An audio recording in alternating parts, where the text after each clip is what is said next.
तो उत्तराखंड में वोटिंग खत्म हो चुका है और ऐसे में ये देखना महत्वपूर्ण होगा कि 2019 के मुकाबले इस बार के मतदान में क्या बीजेपी वापस सत्ता में वापसी करेगी या फिर कांग्रेस जो एड़ी चोटी का जोर लगा रही सत्ता में वापसी की उसे जीत मिलेगी। हालांकि तमाम संवाददाता हमारे साथ अलग अलग जगहों से जुड़ चुके हैं। ब्यूरो चीफ सुदीप जैन हमारे साथ जुड़ चुके हैं, सुमित वही हमारे साथ संवाददाता जुड़ चुके हैं, मुकेश भी हमारे साथ जुड़ चुके हैं। सुदीप जी, सबसे पहले मैं आपका रुख करूंगी क्योंकि उत्तराखंड में वोटिंग अब खत्म हो चुकी है। कैसा रहा आज, और सबसे बड़ी बात अभी कि अगर वोट प्रतिशत की बात की जाए सुदीप जैन जी, क्या वोट प्रतिशत रहा है उत्तराखंड में?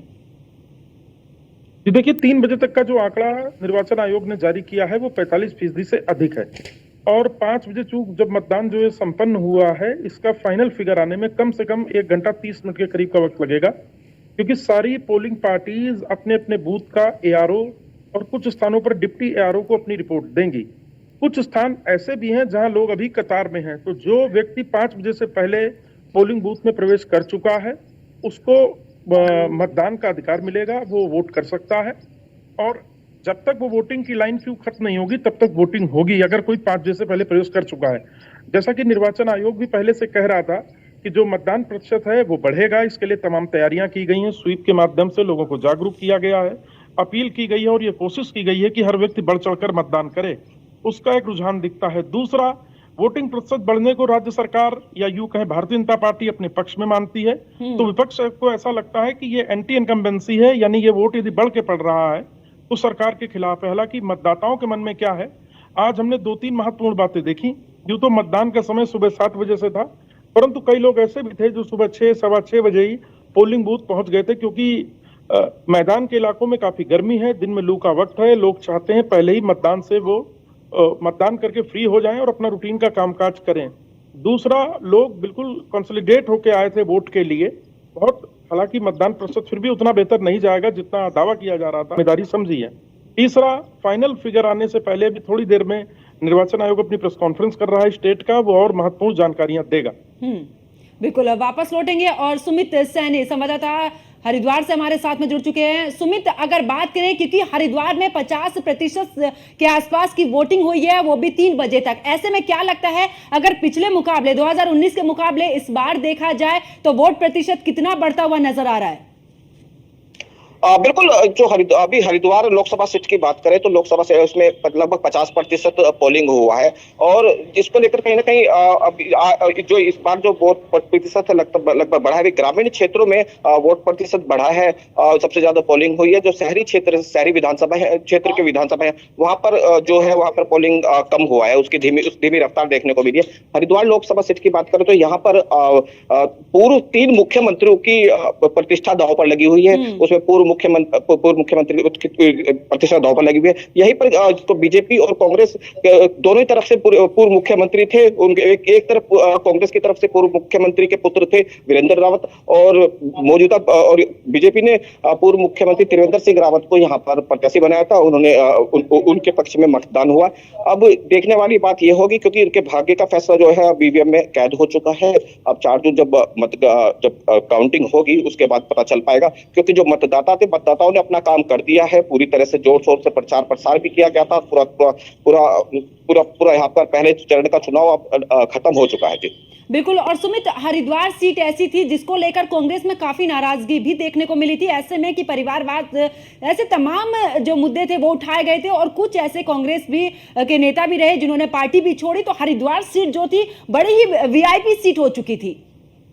अब बिल्कुल, हरिद्वार की जो सीट थी, हरिद्वार की सीट बड़ी वीआईपी सीट हो चुकी थी। हरिद्वार में इस सीट पर 2 मुख्यमंत्री चुनाव लड़ रहे थे और यहाँ पर कांग्रेस की तरफ से भी कहीं ना कहीं जो परिवारवाद का जो आरोप लगाता आ रहा था, क्योंकि एक ही परिवार, क्योंकि हरीश रावत पर पूरी तरह से परिवारवाद का आरोप लग रहा था, क्योंकि उनकी पुत्री जो 2000 पुत्री विधानसभा चुनाव में यहाँ पर विधायक थी, अब उनके अपने पुत्र को यहाँ पर से टिकट दिलाया था। तो कहीं ना कहीं कांग्रेस के कुछ कार्यकर्ता थे जो नाराज हुए थे, नाराज होकर कांग्रेस में भी छोड़कर बीजेपी का दामन थामा था। कहीं ना कहीं इसको लेकर भी एक कांग्रेसियों के बीच में भी एक मनमुटाव की स्थिति बनी रही थी। लेकिन जिस तरह से अगर हरिद्वार लोकसभा सीट की बात करें तो यहाँ पर विधानसभाओं में जो कांग्रेस, जो पिछली बार जो विधानसभा में कांग्रेस ने अच्छा प्रदर्शन किया था, तो उसको देखते हुए जो ग्रामीण क्षेत्र थे, तो ग्रामीण क्षेत्रों में देखा भी गया अधिकतर वोट प्रतिशत भी बढ़ा है। अभी 3 बजे तक के जो आंकड़े हैं, अभी तक जो उजागर हुए हैं। लेकिन अभी 5 बजे तक के जो आंकड़े हैं वो अभी आने शेष है और उसके बाद पता चलेगा कि वो आंकड़े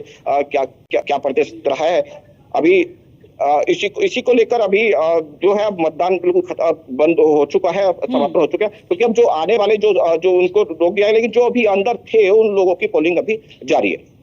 बिल्कुल पंकज, क्योंकि वोट प्रतिशत की अगर हम बात कर रहे हैं तो पिछले चुनाव के मुकाबले वोट प्रतिशत जरूर बढ़ा है, लेकिन कहीं ना कहीं वोट प्रतिशत उतना ज्यादा नहीं दिख रहा जितने की उम्मीद थी। मुकेश पौड़ी से हमारे साथ हमारे संवाददाता जुड़े हुए। मुकेश, अगर पौड़ी की बात की जाए तो क्या स्थिति है? 3 बजे तक के आंकड़े फिलहाल कुल मिलाकर 45% से अधिक बताई जा रही है, लेकिन अगर पौड़ी में बात की जाए तो पौड़ी में वोट प्रतिशत क्या रहा है? लोगों ने बढ़ चढ़कर आज मतदान किया। मुकेश, है वो संतोष, क्योंकि पिछली बार की जो मैं बात करूं तो पिछली बार 55% टोटल मतदान पौड़ी जगह सीट पर हुआ था। उसको देखते हुए अगर 42.13 मतदान 3 बजे तक का हुआ है तो ये संतोषजनक है। हालांकि जो जिला निर्वाचन अधिकारी उन्होंने 75% मतदान कराने का दावा जरूर किया था, मगर पिछले बार के मत प्रतिशत को देखते हुए जो इस समय का जो आंकड़ा आ रहा है संतोषजनक है। जी ठीक है मुकेश, लौटूंगी। सुदीप जी, आपसे जानना चाहूंगी, क्योंकि सुदीप जी आपने एंटी इनकम्बेंसी का जिक्र किया था। शुरुआती दौर में हमने देखा था कि वोट प्रतिशत धीमे से आंखें पड़ रही थी, लेकिन सेकेंड हाफ की बात की जाए तो वोट प्रतिशत बढ़ा है। और क्योंकि 5 बजे मतदान खत्म होना था और ऐसे में अब अगर वोट प्रतिशत अधिक होता है तो विपक्ष जिस तरीके से एंटी इनकम्बेंसी फैक्टर के लिए बात कहती है, क्या वो फैक्टर भी इस बार मान्य होगा? सुदीप जी, देखिए, 2 बातें हैं। जो 3 बजे तक का आंकड़ा है, ये चूंकि 11 से 12 बजे तक मतदान का प्रतिशत अच्छा रहा, लोग बड़ी संख्या में आए, और धूप की वजह से कुछ मतदान करीब 1.5 से 2 घंटे सुस्त था, स्लो था यूं कहें, और 4 बजे के बाद एक बार फिर से लोग पोलिंग बूथ पहुंचे, क्योंकि सुबह के वक्त थोड़ी भीड़ थी। कुछ लोगों ने इंतजार भी किया कि अपनी बारी का इंतजार करते, थोड़ी देर बाद चलेंगे। अभी मत प्रतिशत यानी टोटल काउंटिंग का जो परसेंट है वो आना बाकी है। इसमें 1 से 1.5 घंटे का अभी वक्त लगेगा, क्योंकि कई इलाके बहुत दूरस्थ हैं जहां से रिपोर्ट आने में दिक्कत है। प्रदेश में 16 से ऐसे स्थान है जहां सैटेलाइट फोन देके पार्टियां भेजी गई हैं। वहां कनेक्टिविटी एक बहुत बड़ा इशू है। मोबाइल टेलीफोन आदि वहां काम नहीं करते, इंटरनेट, व्हाट्सएप, स्काइप, जीमेल आदि काम नहीं करते। वहां सैटेलाइट फोन से बात होती है और उन पार्टियों को आने में भी 48 घंटे का वक्त लगता है। जहां तक आपने मत प्रतिशत की बात की, तो मत प्रतिशत बीते वर्ष की तुलना में इजाफा है। ये 3 बजे के फिगर की कंपेरिजन है। 5 बजे जो फाइनल फिगर आता है वो कंपेरेटिव क्या बनता है ये उस वक्त तय होगा, परंतु 3 बजे का इजाफा सीधे तौर पर बताता है कि मतदान यदि बढ़ा है तो लोगों ने उत्साह भी दिखाया, अपनी जिम्मेदारी का निर्वहन भी किया, और जो चुनाव आयोग ने प्रयास किया था, स्वीप के जरिए अलग अलग कार्यक्रम हुए, नुक्कड़ नाटक हुए, लोगों को समझाया गया, कई प्रकार के विज्ञापन आदि चले। कई ऐसे भी प्राइवेट स्थान है, चाहे हॉस्पिटल्स हों या कई ऐसे कॉमर्शियल प्रतिष्ठान है, जिन्होंने कहा यदि कोई वोट की स्याही दिखाता है अपनी उंगली में लगी हुई तो हम उसको कुछ ना कुछ ऑफर देंगे, कोई ना कोई स्कीम देंगे। ये भी लोगों को एक आकर्षित करने की योजना बनी थी, जिसका असर दिखा है। परंतु हमें ओवरऑल जो रिजल्ट है उसका थोड़ा इंतजार करना होगा। जो मेरी लोगों से बातचीत हुई है, ओवरऑल लोगों ने विकास के लिए, राष्ट्र के लिए और उन जरूरी मसलों पर वोट किया जो उन्हें बेहतर लगता है राष्ट्र के लिए। हालांकि कुछ स्थानों पर लोग ऐसे भी थे वोट देते हुए जो अपनी स्थानीय समस्याएं जैसे सड़क, नाली, टॉयलेट इत्यादि की बातें कर रहे थे। हालांकि ये चुनाव केंद्र का चुनाव है, परंतु एक बड़ा संदेश है, क्योंकि पूरे देश का चुनाव है। बिल्कुल। और वापस लौटते हैं सुमित, अगर बात करें हरिद्वार में है, अगर लोगों से आपकी बातचीत हुई है तो इस दौरान कौन कौन से ऐसे मुद्दे रहे हैं जिनको लेकर वोटर्स इस दौरान मतदान करने के लिए पहुंचे?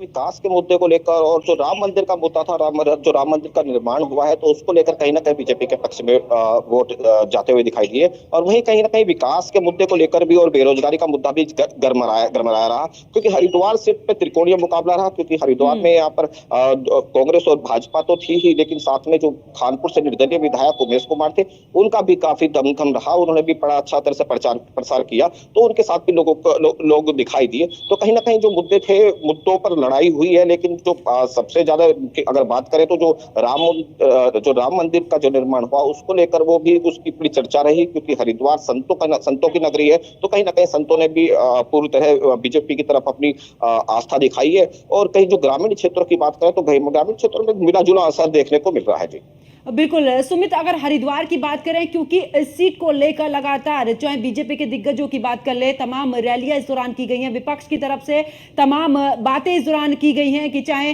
अंकिता हत्याकांड का मामला हो, तमाम मुद्दे उठाए गए हैं। इस बार की अगर मैं बात करूं वोट को लेकर, क्योंकि जिस तरीके से मतदाता गए हैं, क्या लगता है, क्या कुछ कहता है समीकरण हरिद्वार का? हरिद्वार के समीकरण की बात करें तो हरिद्वार की जो सीट है, हरिद्वार लोकसभा सीट है, तो हरिद्वार की लोकसभा सीट 14 विधानसभा इसमें है, जिसमें 3 विधानसभाएं देहरादून जनपद की भी हैं और 3 विधानसभा जनपद देहरादून की है और 11 विधानसभा हरिद्वार जनपद की है। हरिद्वार जनपद की बात करें तो हरिद्वार जनपद में जो फिलहाल जो विधानसभा थे विधायक, तो भारतीय जनता पार्टी के मात्र 3 विधायक थे यहाँ पर, क्योंकि कांग्रेस के यहाँ पर बढ़त देखने को मिली थी विधानसभा चुनाव में। लेकिन कहीं ना कहीं जो चुनाव जब लोकसभा टिकट के लिए जो दावेदारी की गई, तो वहीं से कहीं ना कहीं परिवारवाद लेकर एक लोगों के अंदर जो कार्यकर्ता थे उनके अंदर एक नाराजगी भी देखने को मिली है। और कहीं ना कहीं जो लोग थे उनको क्योंकि वो अधिकतर जो मुद्दों की बात करें तो मुद्दे विकास को लेकर कहीं ये दिखाई दिया, लेकिन अधिकतर जो सबसे ज्यादा हावी रहा मुद्दा राम मंदिर का रहा। राम मंदिर के जो निर्माण की जो बात हुई उसके बाद में उसको लेकर वो पूरे चुनाव में वही मुद्दा देखने को मिलता रहा, क्योंकि कहीं ना कहीं संतों के द्वारा भी और जो कांग्रेस की तरफ से जो कार्यकर्ता थे, जो कांग्रेसी थे, वो भी कहीं ना कहीं पार्टियां छोड़कर बीजेपी में शामिल हुए, उसका भी असर देखने को नजर आ रहा है। ठीक है सुमित, लौटेंगे आपके पास। मुकेश, आपका रुख करूंगी, क्योंकि जिस तरीके से सहयोगी सुमित को आप सुन रहे थे, तमाम मुद्दों की बात कर रहे थे, लेकिन पौड़ी की बात की जाए, आपने जो मतदान करने के लिए जनता पहुंच रहे थे उन सभी से आपने पूरे दिन बात की है, क्या कुछ अहम मुद्दे रहे हैं पौड़ी में जिसके आधार पर आज वोट डाले गए? मुकेश जी बिल्कुल बताना चाहूंगा कि जो पौड़ी जनपद है ये पहाड़ों से घिरा हुआ है और इसकी भौगोलिक परिस्थितियां मैदानी इलाकों से बिल्कुल अलग है। इसलिए जो यहाँ पर जो मुख्य मुद्दे रहे वो रोजगार मुख्य मुद्दा रहा, जो सड़क की कनेक्टिविटी है वो मुख्य मुद्दा रहा, और जो अंकिता हत्याकांड का जो पौड़ी से सीधे जुड़ा हुआ था वो महत्वपूर्ण मुद्दा इस लोकसभा चुनाव में देखने को मिला। लोगों ने बढ़ चढ़कर जरूर मतदान किया है, मगर ये मुद्दे खास रहे। रोजगार की बात भी लोगों के मुझ से सुनने को मिली कि रोजगार ना होने के कारण लोग लगातार पलायन कर रहे हैं। अगर मैं उत्तराखंड की बात करूं तो उत्तराखंड में सबसे बड़ा भौगोलिक परिस्थिति से जो जिला है वो पौड़ी जनपद है, और इसमें सबसे ज्यादा पलायन हुआ है। रोजगार के कारण जो पलायन हुआ है उसके कारण भी लोग काफी त्रस्त नजर आए हैं। उन्होंने भी इस मुद्दे को लेकर अपना मतदान किया है। उन्होंने उम्मीद जाहिर की है कि जो भी सरकार केंद्र में बनेगी वो जरूर पलायन को रोकने के लिए, अगर पलायन रुकेगा तो रोजगार के अवसर खुलेंगे, तो पलायन भी जरूर रुकेगा। तो ये महत्वपूर्ण मुद्दों को लेकर यहाँ पर मतदान किया गया है। जी बिल्कुल। अब लौटूंगी मुकेश आपके पास। सुदीप जी, आपका रुख करूंगी। पूरे उत्तराखंड की बात की जाए, क्योंकि उत्तराखंड एक शांतिप्रिय प्रदेश माना जाता है, और ऐसे में क्योंकि बाकी जो प्रदेशों की बात की जाए, कई ऐसे शिकायतें आई हैं अलग अलग जगहों से, क्या उत्तराखंड की बात की जाए, उत्तराखंड से भी ऐसी ईवीएम को लेकर कोई शिकायत सामने आई हो आज पूरे दिन में, या फिर अन्य कोई और मुद्दे हो? देखिए, मॉक पोल के दौरान सुबह देखिए मतदान शुरू होने से पहले मॉक पोल होता है, जिसमें जो बूथ के कर्मी होते हैं वो अपने पीठासीन अधिकारी यानी पीओ फर्स्ट आरओ फर्स्ट को यानी रिटर्निंग ऑफिसर फर्स्ट, और वो फिर डिप्टी को सूचना भेजते हैं। जब सुबह 6 बजे मॉक पोल हुआ तो कुछ मशीनें सामान्यतः खराब थी, उनमें कुछ में आवाज की दिक्कत थी, तो कुछ में जो लाइट आप जब वोट देते तो जलती है, जो सिग्नल होता है एक प्रकार का कि आपका वोट कास्ट हो गया, तो दिक्कतें थी वो बदली गई हैं। इनकी संख्या करीब मेरी जानकारी 15-16 ऐसी मशीनें हैं जो चेंज हुई हैं ओवरऑल। हालांकि फाइनली पूरे चुनाव में कितनी मशीनें ठीक की गई या रिपेयर की गई, माफ कीजिएगा, चेंज की गई, इसकी सूचना अभी आना बाकी है। हरिद्वार के ज्वालापुर में भी एक इंसिडेंट हुआ है, जहां एक बुजुर्ग ने एक ईवीएम उठा के पटक दी और कहा चुनाव बैलेट से होना चाहिए, पुलिस ने उनको हिरासत में ले लिया। ओवरऑल चुनाव में कहीं से भी कोई बड़ी हिंसा, मारपीट, झगड़े जैसी कोई बात नहीं आई है। कुछ पोलिंग बूथों पर भीड़ बहुत ज्यादा थी तो पुलिस को मैनेज करना पड़ा है, लेकिन उसमें भी कोई विवाद जैसी स्थिति नहीं है। अगर 5 लोकसभा सीटों को हम समझने की कोशिश करें तो कुमाऊं में 2 सीटें हैं, जिसमें अल्मोड़ा पिथौरागढ़ और रुद्रपुर नैनीताल, यानी इन 4-5 जनपदों में 2 लोकसभा सीटें हैं। इन दोनों में सीधे सीधे भारतीय जनता पार्टी और कांग्रेस के बीच है, और तीसरा कोई नहीं। जबकि हरिद्वार लोकसभा सीट में कांग्रेस भाजपा के साथ साथ निर्दलीय प्रत्याशी उमेश कुमार भी मैदान में है। जबकि मैं टिहरी लोकसभा सीट की बात करूं तो टिहरी लोकसभा सीट में कांग्रेस भाजपा के बीच तो मुकाबला है, परंतु एक निर्दल प्रत्याशी भी है बॉबी पवार, जो बीते दिनों बेरोजगारों के आंदोलन को लेकर, ठीक है, यानी कि सुदीप ये कहना गलत नहीं होगा कि बीजेपी और कांग्रेस दोनों के बीच इस बार कांटे का टक्कर है, लेकिन ये देखना महत्वपूर्ण होगा कि जनता का झुकाव किसके ओर है। फिलहाल सुदीप जुड़ने के लिए बहुत बहुत शुक्रिया।